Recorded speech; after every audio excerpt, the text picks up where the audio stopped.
All right, perfect. So I just want to welcome everyone. Thanks so much for being here. My name is Meredith Dooney, and I'm the program coordinator for the Lawrence Library here in Pepperell. And I am very pleased to welcome Steven Lamonde from the Harris Center of Conservation Education. And I'm just going to cheat here and read his bio right off of the website. So, because I want you guys to know a little bit about who's going to be speaking with us tonight. His name is Steven Lamonde. Steven grew up along the South Shore of Massachusetts, where he developed a deep curiosity for all things wild. After receiving a BS from Johnson State College in Environmental Science, Steven moved to the Monadnock region to pursue a Master's of Science in Conservation Biology at Antioch University in New England. Here, his passion for birds and community science intensified, leading to active participation in regional and national bird conservation projects. Steven now works as an ecologist and project manager for Moosewood Ecological. He also teaches part-time as an affiliate professor at Antioch University, which includes teaching GIS courses and managing the Antioch Spatial Analysis Lab. In addition, Steven is a regular guest lecturer on bird-related courses through the Keene State College CALL program, C-A-L-L. Never without binoculars or a camera close at hand, Steven enjoys taking any opportunity to document New England's biodiversity. He also volunteers as a cartographer with New Hampshire Audubon. Besides birding, he enjoys road trips, sports of any kind, and bio blitzes. Okay, Steven, take it away. Fantastic. Thank you, Meredith. So tonight, I'll be presenting on how to feed winter birds, take care of our feathered friends during the winter, as well as attracting birds to our yards with things other than bird feeders. So just give me a minute to share my screen with you all. And Jan, I'm noticing your new Zoom background. What a beautiful snow goose picture that is.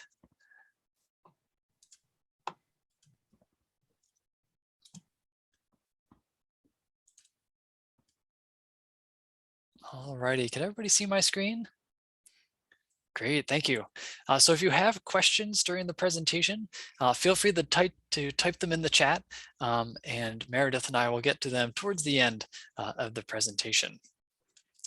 Alrighty, so winter bird feeding, it is that time of year. December through March is typically when we think of feeding birds during the winter. For those of us who live in rural areas, this is typically when the black bear is hibernating, and we don't have to worry as much about them coming out and destroying our feeders at night. So it's usually a safe time of year to feed birds without worrying about other kinds of wildlife. So tonight we're going to cover a number of different topics. Why feed birds? Why is this good for birds and humans? We'll cover some basic types of food that you can put out for birds, as well as what kinds of feeders to put out bird seed in. There's a lot of feeders out there, and it can be a confusing world if you're a beginner bird feeder. So I'll give you the basics. And of course, with bird feeding, we are now responsible stewards of the bird world, and it's important that we take care of our equipment, making sure we're feeding birds in a safe environment. We'll talk a little bit about squirrels and some other considerations when putting out bird feeders. And then I'll end on a note about community science and how you can make your personal observations of birds go towards a greater good. So this is a beautiful picture of a common redpoll. It's not my own. This species was around in low abundance last winter. This winter in New England, less so. There's an abundant cone crop in Canada, and so this northern dwelling species has stayed north of New England for this winter. But during the winter, we walk out in the woods and everything is often covered with snow and ice, and it's more difficult for birds to find food during the winter months, but it's not impossible. These birds have been evolving for millions of years, and they know how to find food, even in difficult conditions. And so bird feeding, while we enjoy it and the birds enjoy it, it's not necessary for their survival. What bird feeding does is it supplements their natural food resources, and it also brings birds closer to home, which brightens up the day for us, especially when the temperatures are going to drop to 10 degrees Fahrenheit, at least in my neck of the woods, tomorrow. I'm looking forward to seeing the blue jays and cardinals and juncos swing by my feeders. And um, bird watching is really good for our mental health as well, especially during the pandemic when we have a lot of stress and anxiety building up. Bird watching is proven to reduce stress, anxiety, and depression just by bird watching. And we don't have to go far from our homes. It could be in our yards, down the street. We don't need to travel to the Salton Sea or Hawaii or Florida to view birds in order to reap the benefits. So how many of you, just quick show of hands, have practice with feeding birds? Good number of you. Great. How many of you are looking to get started with bird feeding? All right, so most of you already have some experience, which is great. Some of this information might be a little bit of a recap, and it's always helpful to hear this information more than once. So from acorns to zucchinis, there's a lot of different kinds of food out there that we could give birds. So I'm going to cover some of my favorite ones, some of the healthier options to give birds. And if you have any questions about additional food types, please add those to the chat so we can talk about them towards the end.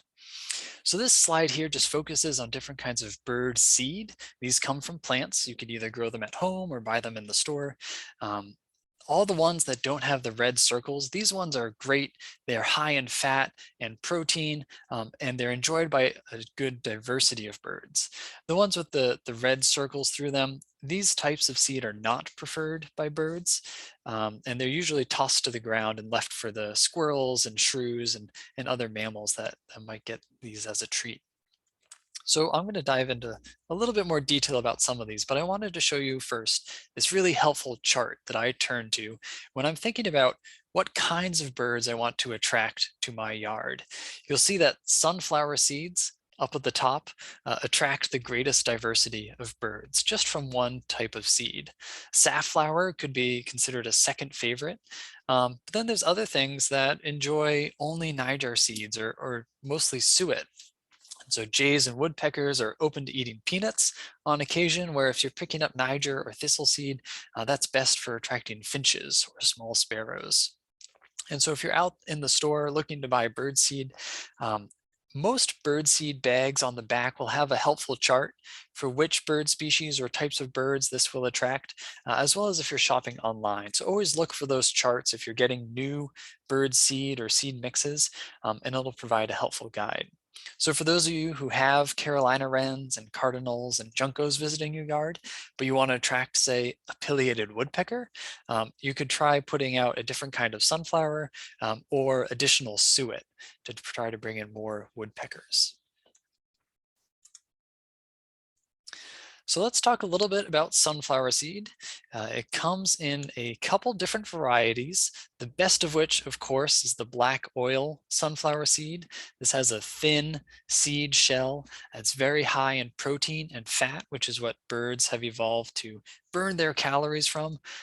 Most of us humans enjoy carbohydrates and sugars. Birds, on the other hand, are looking for fats and proteins, especially during cold winter months. So these sunflower seeds are preferred by many birds, from chickadees to cardinals and even larger woodpeckers, and things like sparrows and doves will also eat black oil sunflower seed. This seed I also like because it fits a lot of common feeder types, which I'll get into in a little bit later. But if you're trying to switch up your bird seed, and you want to switch over to sunflower seed, you probably won't have to buy a new feeder if that's the case. And it's a go-to favorite for birds and for humans. At least in my part of New Hampshire, some hunters will put out black oil sunflower seed to attract bears. And so it can be difficult to find black oil sunflower seed in stores during the fall months when bear hunting season is happening. But during the winter, spring, and summer, it's much easier and a little less expensive to get your black oil sunflower seed at that time. And if you have sunflower plants at home, leave the seeds on them if you want the birds to perch on your sunflower stalks during the winter, or you can take the seeds off to fill up your feeders. Moving over to millet seed, there's a couple different kinds. There's the white colored millet and the red colored millet. Most species that eat millet prefer the white kind, unless you live in Arizona or New Mexico. There's a couple more species that prefer the red millet seed down there. But for this part of New England, I like to get more white millet seed. It's very common in mixtures. So many of you have probably seen this in seed mixture bags. This is a preferred seed type for sparrows, things like the American tree sparrow, which we only get during the winter, as well as white-throated sparrows, song sparrows, and dark-eyed juncos. Any blackbirds that happen to be around in Massachusetts during the winter, like the red-winged blackbird or maybe even a rusty blackbird, it's possible they might come to a feeder that has millet seed. And of course, doves. So the mourning dove is our native dove, and then there's the rock pigeon, which was brought over from Europe many years ago. And both of those will come in for white millet seed. Once again, this is another seed that fits a lot of common feeder types. So if you wanted to switch up your bird seed from month to month or week to week, you'd be able to experiment with one feeder type in different kinds of seeds, like the millet seed. How many of you have experimented with safflower seed? It's not as easy to find in stores, at least a pure bag of safflower seed relative to black oil sunflower seed, but it does show up in a lot of bird seed mixes. So this is what the plant looks like, and then there's the photo of the seeds in the bottom right. So safflower seed is good for most songbirds. It's probably the second choice of mine compared to black oil sunflower seed. You can get it with or without the shell. Often it comes already without the shell. And once again, it fits a lot of feeder types. And there's a hypothesis out there amongst bird watchers that squirrels tend not to like safflower. So if you don't want to spend money on an expensive bird feeder that helps repel squirrels, you could try switching up your bird seed to have more safflower in it. And the squirrels tend to dislike it. Of course, there are exceptions. You might be living in the neighborhood where the squirrel actually prefers safflower seed. But I'm curious. So as you go throughout the winter, I recommend adding a little bit of safflower seed to your mixes and seeing if you're getting fewer squirrels. Niger seed is also a popular seed out there. Here's a picture of the plant. It has a very small, thin, black seed. It's also known as thistle seed. And this is a favorite seed type for a lot of finches. So things like the American goldfinch, the house finch. And if you're lucky during the winter, you might see purple finches. And then of course, during an eruption year, when these northern species are coming down out of Canada, you might get things like redpolls coming to your thistle feeder. And dark-eyed juncos. They have an especially pointy beak as far as sparrows go, and they might be seen on a Niger feeder. Unfortunately, because of the small size for this seed type, you do need to get a different feeder that has smaller holes or some sort of mesh, like an old sock that birds can poke their bills into and pull out the thin seeds.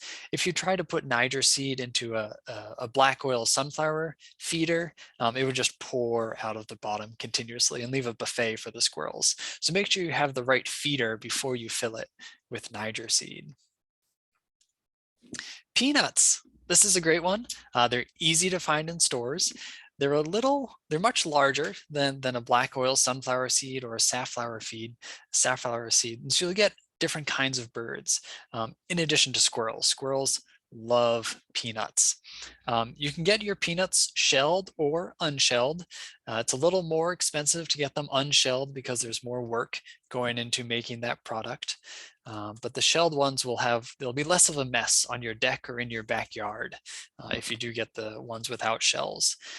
Blue jays, woodpeckers, even crows will sometimes come to your peanut feeder. And of course, you do have to get a peanut feeder if you want to put out peanuts. These are specially designed to fit those shells. Excuse me. You can also put out peanuts on a deck railing or out in the yard if you're okay with the squirrels getting to them. So you don't need to buy one of these special feeders. You could put them out and about. One thing I do want to warn you about is a toxin called aflatoxin. It's produced by various species of fungi, and it's present in corn and peanuts and several other produce. Um, and so when you buy peanuts, just make sure that they're human grade peanuts. These have been treated so that there's no aflatoxins growing on those peanuts or on the shells. If you're out in a bird seed store, make sure you're getting your peanuts from a reputable brand, such as Wild Birds Unlimited, or another large brand name bird feeding company. They're screening their peanuts for those aflatoxins. Corn is another good one. How many of you have used corn at your bird feeders before? All right, so this might be a new food type for a lot of you. Corn is great for a number of different birds. You can get it as either cracked corn, where the corn kernels are broken into smaller, more bite-sized pieces for smaller birds, or you can get it as a whole corn cob, like this blue jay is approaching in the bottom right-hand photo. Sparrows especially loved cracked corn. And if we think about that, say we're birding outside of our neighborhoods, we might go to a farm and bird the field edges.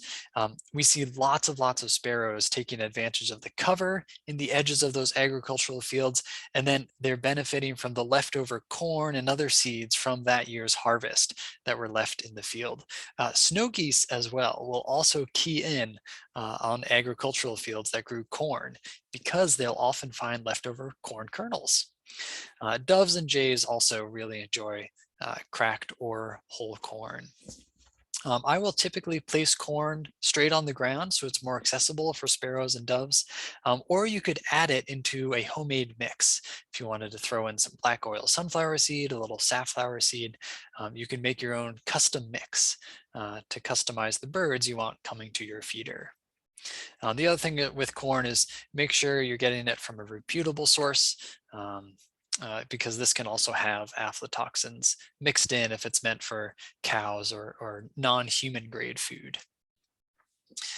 And then there's seed mixes. So up until this point, we've talked about these individual ingredients, but you as a bird watcher and bird enthusiast, you have the power to mix and match, to tailor the bird food that you're putting out for the birds that you want to attract to your yard. There's countless blends out there. I can't possibly cover them all in one presentation, but just remember that they usually have that helpful guide on the back of the bag that'll tell you which birds are attracted to that seed mixture. You can customize them for different bird groups. They typically fit the common feeder types. You can also put them on a deck railing or straight on the ground if you already have a pure mixture in your bird feeder. And then there's these filler seeds that you saw on an earlier slide. These include milo, wheat, and barley.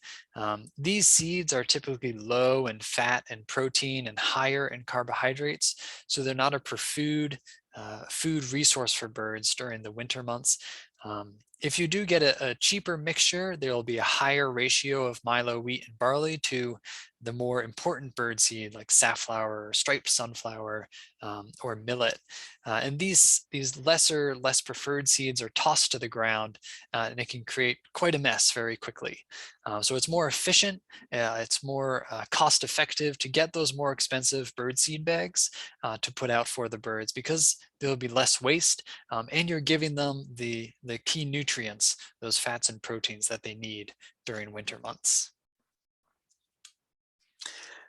Now that you've just gone out and bought $100 of bird seed that I've told you about, it's time to make sure you have it stored in a proper location.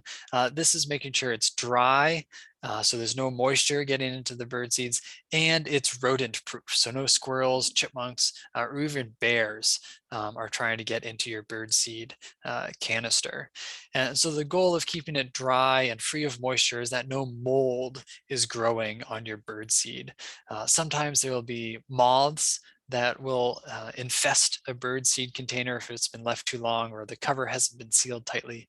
And we want to avoid introducing those pests into our bird seed before we put it out for the birds. So make sure you're storing it in a dry, cool location and easily accessible. When I just moved to Hancock, I kept my birdseed down in the basement and around the corner and in the closet, and refilling the bird feeders was quite a hassle. So I moved it to a slightly closer location. Suet, this is a really popular food item to put out for birds during the winter. Suet is a rendered beef fat that has had all the impurities taken out.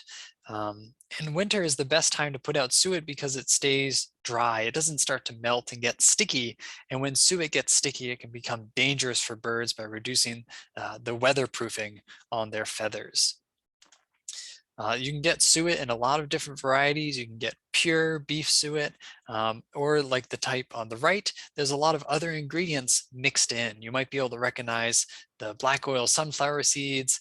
There might be some red proso millet, some cracked corn mixed in there as well. It's good for woodpeckers as well as a number of insectivores. So even things like eastern bluebird and American robin have been seen eating at a suet feeder. And yes, warblers, even though it's winter and not the right time of year for warblers, things like pine warbler or yellow rump warbler, more northern wintering species, they've been known to swing by local suet feeders to get a quick protein-rich bite to eat. Unfortunately, you do need to get some sort of custom made cage or a cheap $1 or $2 suet cage at the store. These are typically plastic or vinyl coated wire mesh, and suet can be bought in these standardized sizes that fit those standard suet cages. If you're feeling adventurous, you can make your own suet at home, pick up some beef fat from the butcher shop and then render it on the stovetop by melting the fat down and scraping off the impurities from the top, and then repeating until there's no more impurities to be scraped off. And you can find instructions for how to do that online. Again, with suet, we want to avoid those lower grade corn and peanuts.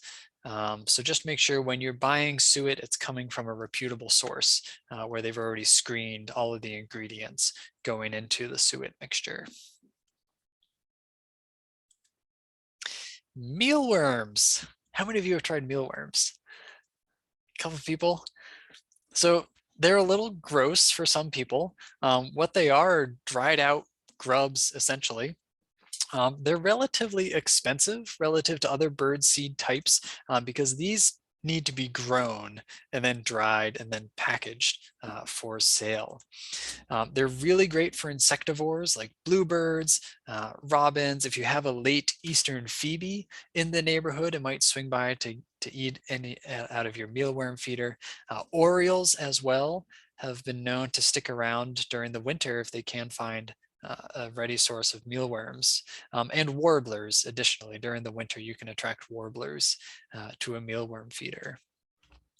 These are typically put out in some sort of cup, tray, or platform feeder where they're very accessible. They don't really pour out of feeders quite nicely.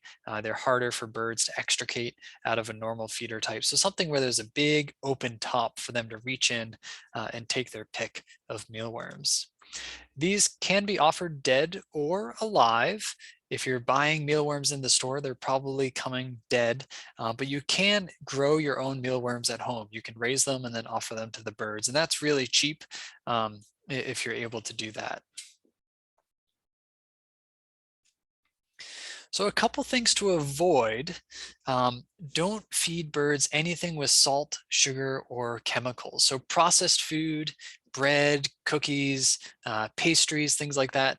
Yes, birds will eat these, but it's really not good for them. It's fast food, it's unhealthy, and the chemicals that our human taste buds find flavorful can upset a bird's digestive tract or even kill the bird if it overdoses on salt, sugar, or other chemicals. So really don't put any of these out for birds. I do get asked about raw meat from time to time. It is okay to put out raw meat, but keep a very close eye on it. It goes rancid and can spoil very quickly. So if you have any concern that you're not going to check it every day, just don't put it out. This is more raw meat's more common where it stays below freezing all winter long, and that doesn't really happen in our part of New England anymore. So here's a quick list of things to avoid. Did you know that we Americans who enjoy birds, we spend $4 billion on feeding birds? It's quite the passion here in the United States. And so to meet this incredible demand, there's a lot of different bird feeders out there in addition to different types of bird foods. So I'm going to run through a couple of the basic kinds of bird feeders, what kinds of food they work well for. So the first one, I have one of these in my front yard. I've got one in the backyard. This is a hopper feeder. It has a large central canister that can hold a large volume of food. It's great if you don't like to fill up your bird feeder every day or every other day. You can put a lot of bird seed in the middle, and as the birds eat from the trays on either side, it will slowly dispense more food. This is really great for seeds especially. So you'll attract anything from the size of a blue jay all the way down to the size of a goldfinch with this feeder. There's different kinds of hopper feeders out there. There's the standard one, shows the first photo. Then you can get these combination feeders where it has two suet cages screwed to the side. So not only are you attracting seed eaters, but you might also get some insectivores or woodpeckers visiting this same feeder type.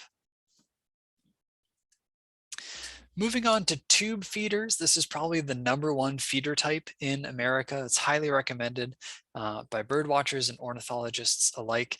It's simple to install. All you need is a hook attached to the house or a deck railing or a shepherd's hook that can go out in the lawn to attach it to. It fits a lot of different seed types. Some of them come with different sized openings or meshes to allow for different kinds of bird seed. But generally speaking, they'll accept black oil sunflower seed, striped sunflower, cracked corn, red and white millet, and a lot of other seed types. And again, there's different kinds. The one on the left is probably more standard and cheapest, but good quality as well. The one in the middle has a large grate on the outside to prevent larger birds or squirrels theoretically from accessing the inner tube. And then there's the one on the right with multiple tube feeders and a little bit of tray to catch the seeds down at the bottom. So you can fit more birds on one feeder. And the ideal feeder, keep this in mind, is that it's easy to fill and clean. As responsible bird feeders, we do need to be cleaning our feeders regularly. So make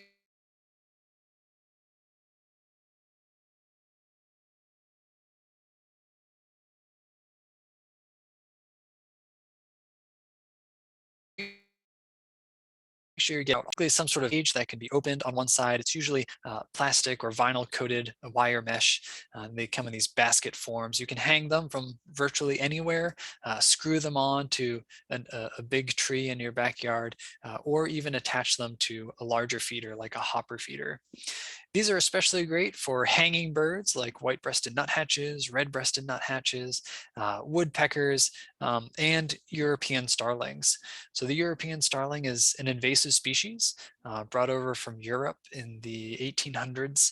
And if you want to prevent European starlings from coming to your suet feeder, hang your suet feeder below something else because European starlings won't feed upside down like nuthatches and woodpeckers. So that's a tip for how to move your suet feeders if you are getting European starlings. Of course, there's a lot of different kinds of suet feeders. This one is a combination of 4 suet feeders with an overhang to help keep off snow and ice during the winter months. And I've seen some great custom built suet feeders around New England. So you can, if you feel inventive or know somebody with a wood shop and they want to build you a custom bird feeder, you can give them some pictures as a design. Up next are seed socks. These are great for that Niger seed or thistle seed, the really thin black seed that's preferred by finches and juncos. So these are easy to hang in the yard or attach to other feeders. As you can see, they fit multiple birds on one sock. The only thing with these that I would caution you about is check them regularly to make sure that the seed isn't getting moldy on the inside. If you feel it getting hard and start to stiffen, it's probably time to throw out the seed, wash the bag, and then let it dry and fill it with new seed. So just keep an eye out for that. Because the holes are so small, it's harder to see the quality of the seed on the inside. And so just make sure you're checking that fairly often. Okay, a little note about cleaning feeders. It's important to do even during winter months. And of course, we need to worry about it more when there's more moisture in the air, as seeds can get moldy more quickly. So my recommendation is clean them every 2 to 4 weeks. Unless you have very busy feeders, then they should be probably cleaned every week, just to make sure that birds aren't spreading disease. There was that mystery disease affecting the mid-Atlantic bird populations earlier this summer, or I guess last year now. And that was getting spread around bird feeders. House finches are particularly susceptible to bird disease, so make sure you're keeping an eye on your feeders and the health of the birds. And if you see anything different or out of the ordinary, take your feeders down and give them a good clean. So that cleaning process, option 1 is to scrub it with dish soap and then give it a solid rinse before drying. Option 2 is to soak it in a non-chlorine bleach solution and make sure that the amount of chlorine going into it is less than 10% of the water volume. So that would be 1 cup of bleach and then 9 or 10 cups of water. We don't want to over bleach the bird feeders. It could release chemicals that then the birds would be susceptible to, and it's harder to wash off the bleach chemicals from those feeders. So try not to use too much bleach. The rule of thumb is 10% or less. Of course, rinse it very well and then always let it air dry. It's not good to fill up a feeder when it's still damp because the seeds at the bottom will become moldy. And we really, really want to avoid that because that will make our birds get sick. So make sure it's air dry. Some people put it in the sun to kill off additional bacteria before filling. Another good practice is to rake your feeder area from time to time, especially if you're getting seeds that have shells. Those discarded shells do pile up around the bottom of your feeders. And during the winter, it can be hard to notice because the seed shells kept getting covered by snow. And then when it comes springtime, you have 6 inches of birdseed shells below your feeders. And so try to rake your feeders as weather allows, and especially first thing in the spring, because those seed shells will attract bears and other unwanted visitors to your bird feeders. And the seed shells that are left on the ground can get moldy, and so birds that are feeding on the ground are more susceptible to that. So your sparrows, doves, jays as well. All right, a little bit about feeder placement. I really like this diagram here on the left. There's 2 zones that I like to think of. One is the squirrel-proof zone. So there's some theoretical distances about how far a squirrel can jump vertically, horizontally, and straight down to access your bird feeders. So the horizontally aim for 8 to 10 feet if you don't want squirrels leaping onto your feeder. The other zone that I think is more important to consider is what's called the window strike zone. So ensure that your feeders are within 3 feet of your windows or beyond 10 feet.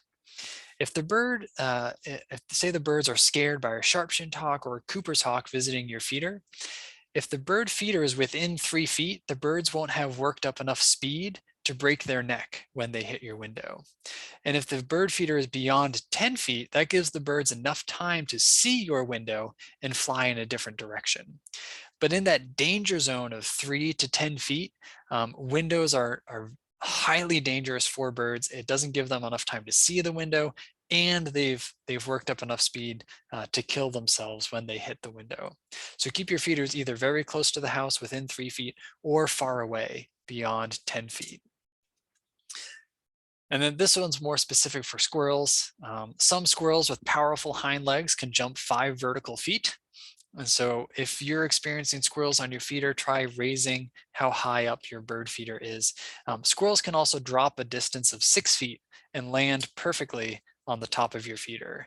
So try to make sure it's not too close to the limb or a gutter above the feeder. You can also get several things to help prevent squirrels from getting on your feeders. So the first thing you can get is what's called a baffle. They come in different sizes and different shapes. Some are better for only chipmunks, whereas others are larger and will include things like gray squirrels. They can either be hung above the bird feeder, they can be more tube shaped and go on the pole leading up to the bird feeder, or they can also be more round. So these are helpful. I've installed a number of these at Antioch University and at my house to help cut down on the number of squirrels getting to the feeders. And then there's also spring-loaded feeders. I've tried out one of these before with great success. And what happens is when an organism that's too heavy for those perches lands on the perch or attempts to land on the perch, the spring compresses and drops that organism to the ground. So if you're more interested in bringing smaller songbirds to your feeder and avoiding crows or blue jays, you can get a bird feeder with really sensitive spring-loaded perches. Or if you're just trying to get rid of squirrels, which weigh 2 or 3 times more than birds, you can get one of the simpler spring-loaded bird feeders. So there's very few bird feeders out there that are 100% squirrel proof. I think there's a company called Squirrel Busters, and from what I've heard, they make a pretty good squirrel-free bird feeder. And of course, if you have so many squirrels and you can't deal with them all and you can't perfect the squirrel proofing on your bird feeder, you can always feed them in a different part of your yard. Like this very content squirrel has 2 corn cobs all to itself. Excuse me. So far we've talked just about food, but I wanted to make you aware of 3 other important resources that birds depend on during winter months. The first one is water. Water's frozen during much of the year here, but I'll give you a trick for how to keep your water liquid when it's below freezing. The next one is shelter.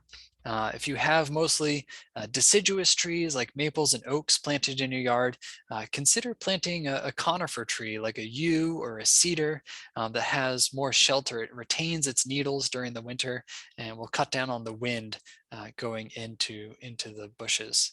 Additionally, you could set up a brush pile or a shrub pile. So instead of taking your fall yard cleanup to the dump, pile it in a corner of your yard. Make sure there's little holes for the birds to go in there. A shelter is also important for avoiding predators and not just staying warm during the winter months. And lastly, roost sites. So many birds will enter or try to find a cavity for the night in order to stay warm, to stay out of the wind and the rain and other precipitation during winter months.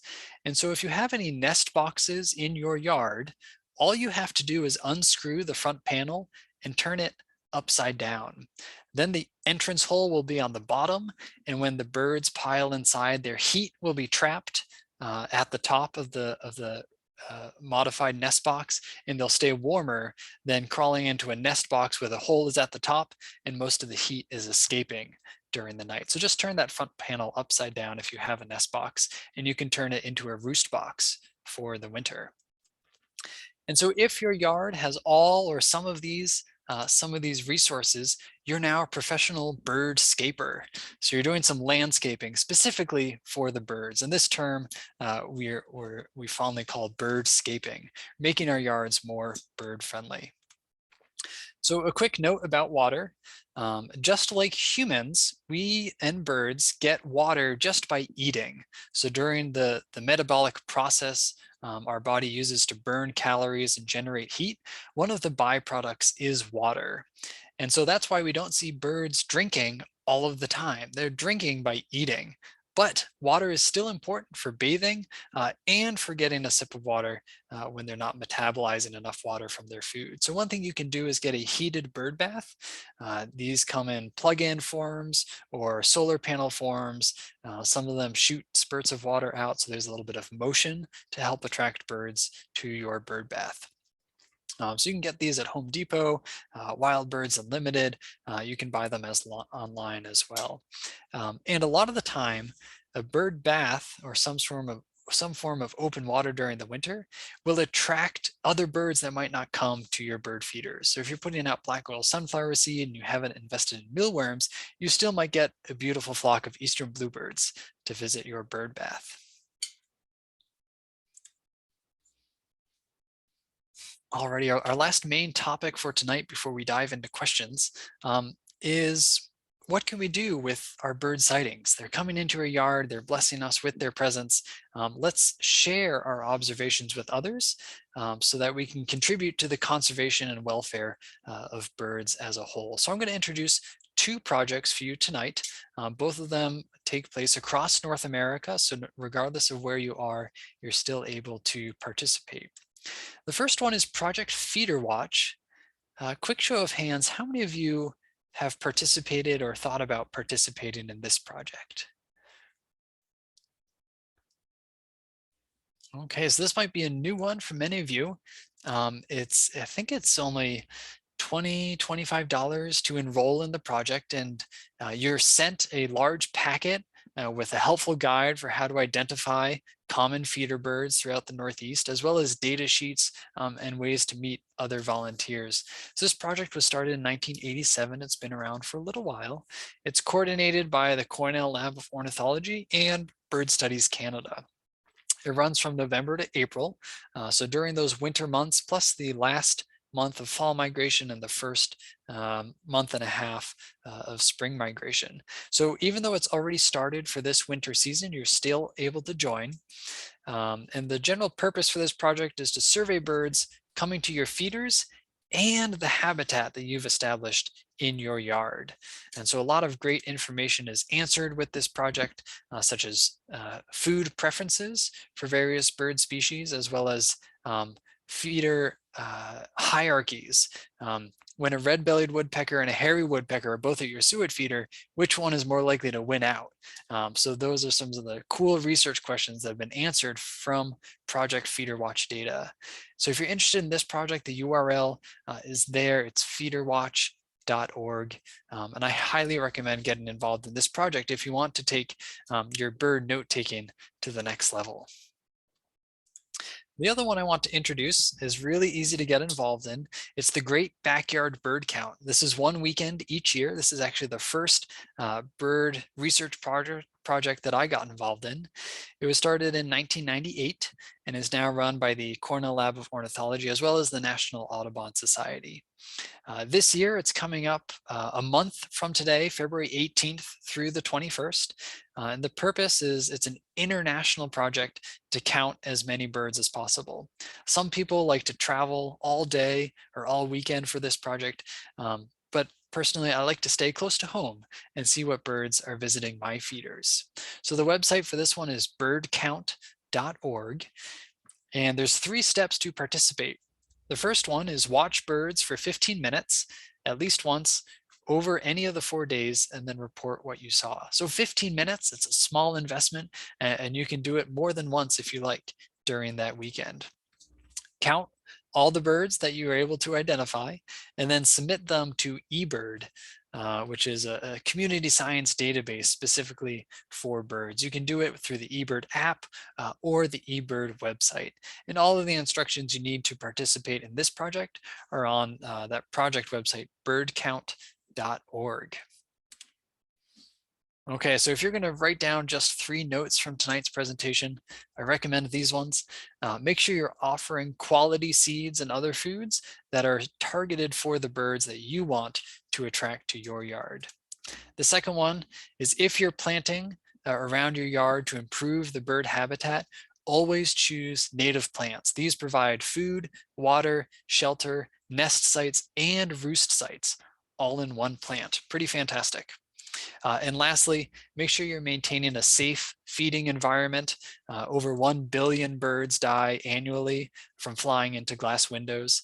And so make sure your bird feeders are either very close to your windows within 3 feet or beyond 10 feet.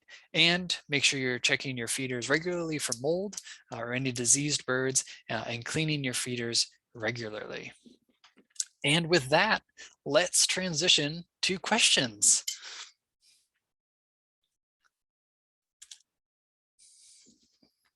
All right, so I'm going to check the chat first to see if anything's come in. And since we have a small group tonight, feel free to unmute yourself to ask your question. So Jeannie had to leave, but she did ask a question. Do you know what sunflower variety to grow to get the black oil seeds? That's a great question. I'm not actually, I don't know the answer to that one. There's countless number of sunflower varieties out there. I don't know which one or which ones produce the black oil sunflower seed. I see another question about peanut butter on tree bark. Further up, that's from Kathy. Yes, so peanut butter is another favorite bird food to put out for birds. When you are putting peanut butter out, make sure there's not too many additives in the peanut butter. Make sure there's a low salt content in that peanut butter. And you can slather it on anything you like. Of course, that means it'll be accessible to squirrels and bears and things, but it's easy to put out on tree bark. It doesn't harm the tree at all.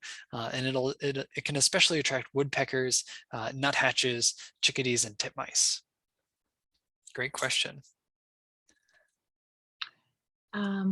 Lisa and Roy had a question that so if you guys want to unmute yourselves, I'm not sure if I understand the question. It was sent directly to me by mistake. Something about, was that an 8 feet out from the tree trunk or 8 inches, but I'm not sure what you were talking about at the time. That's the distance that squirrels can jump. It's most certainly 8 feet. Perhaps the slide said 8 inches, but yes, squirrels can jump more than 8 inches. I see another question in the chat from Susan. In Pepperell, we are hoping to preserve our night skies. Are birds attracted at night by artificial light?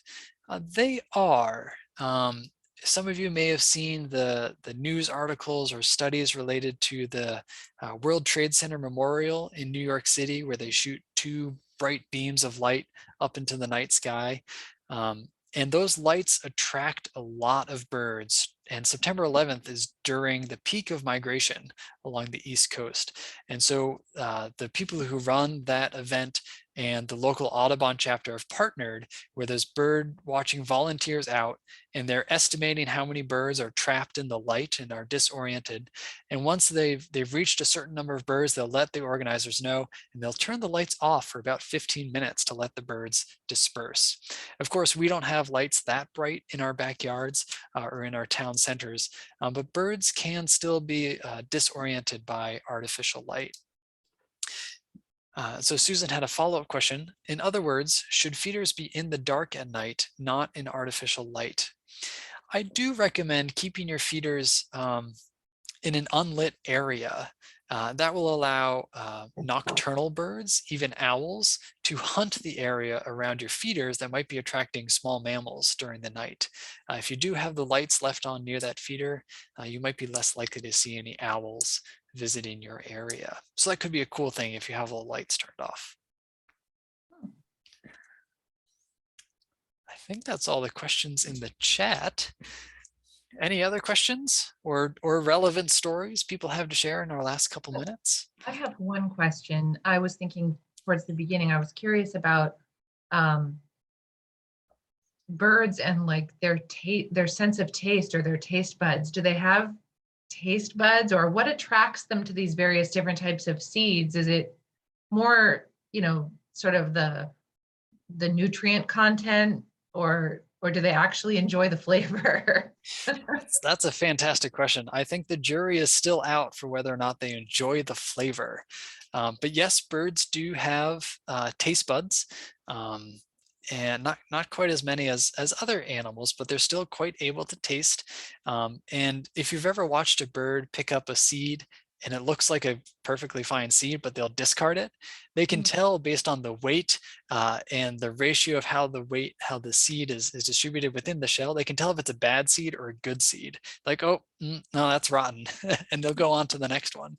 And so that's a little bit less of taste, but just experience for finding higher quality food. And so during the winter months, they're especially looking at fat rich and protein rich food sources. The other thing that comes into play with food preferences is what that bird has evolved to eat.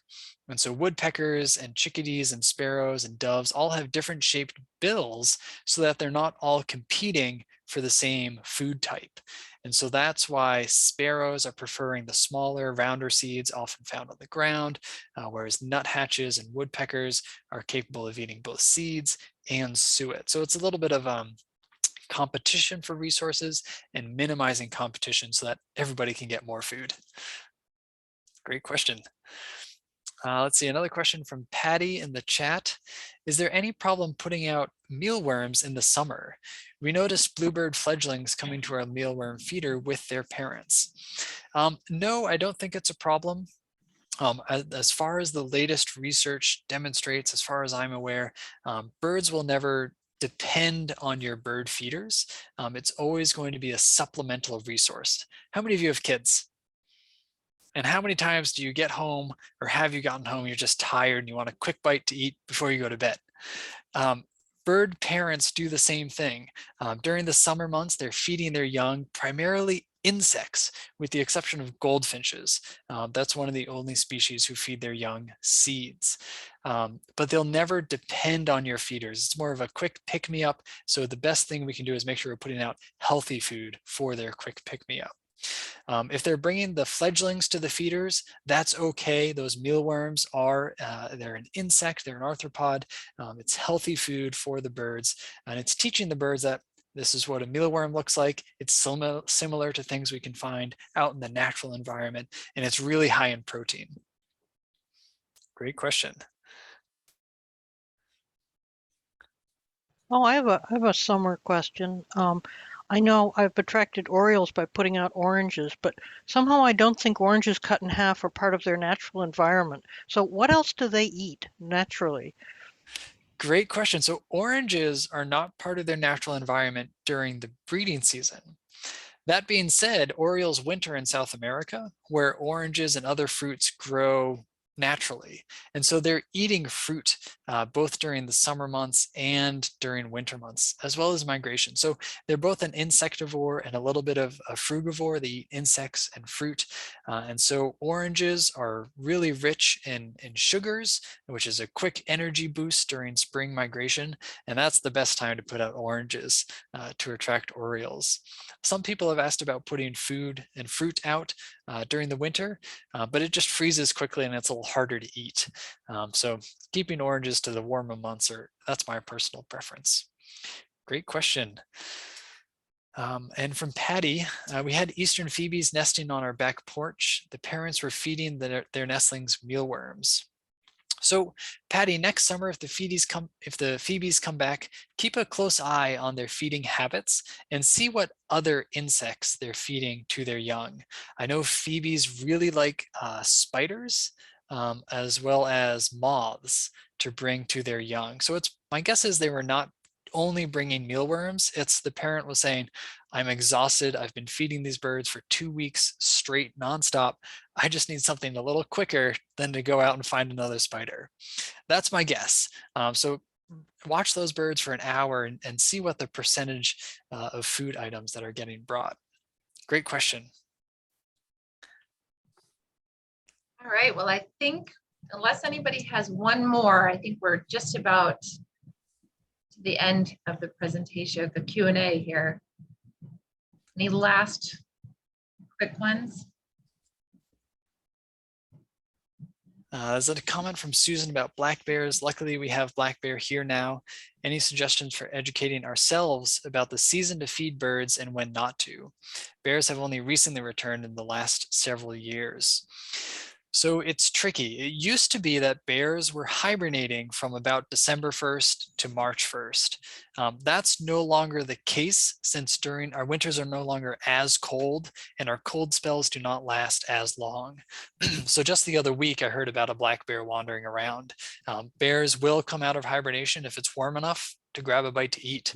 And so it's getting tricky as the climate warms, but winter months, especially where there's a longer cold spell, that's the safest time to put out your bird feeders.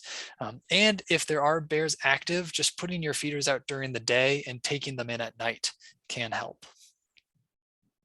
Oh, that's a good idea.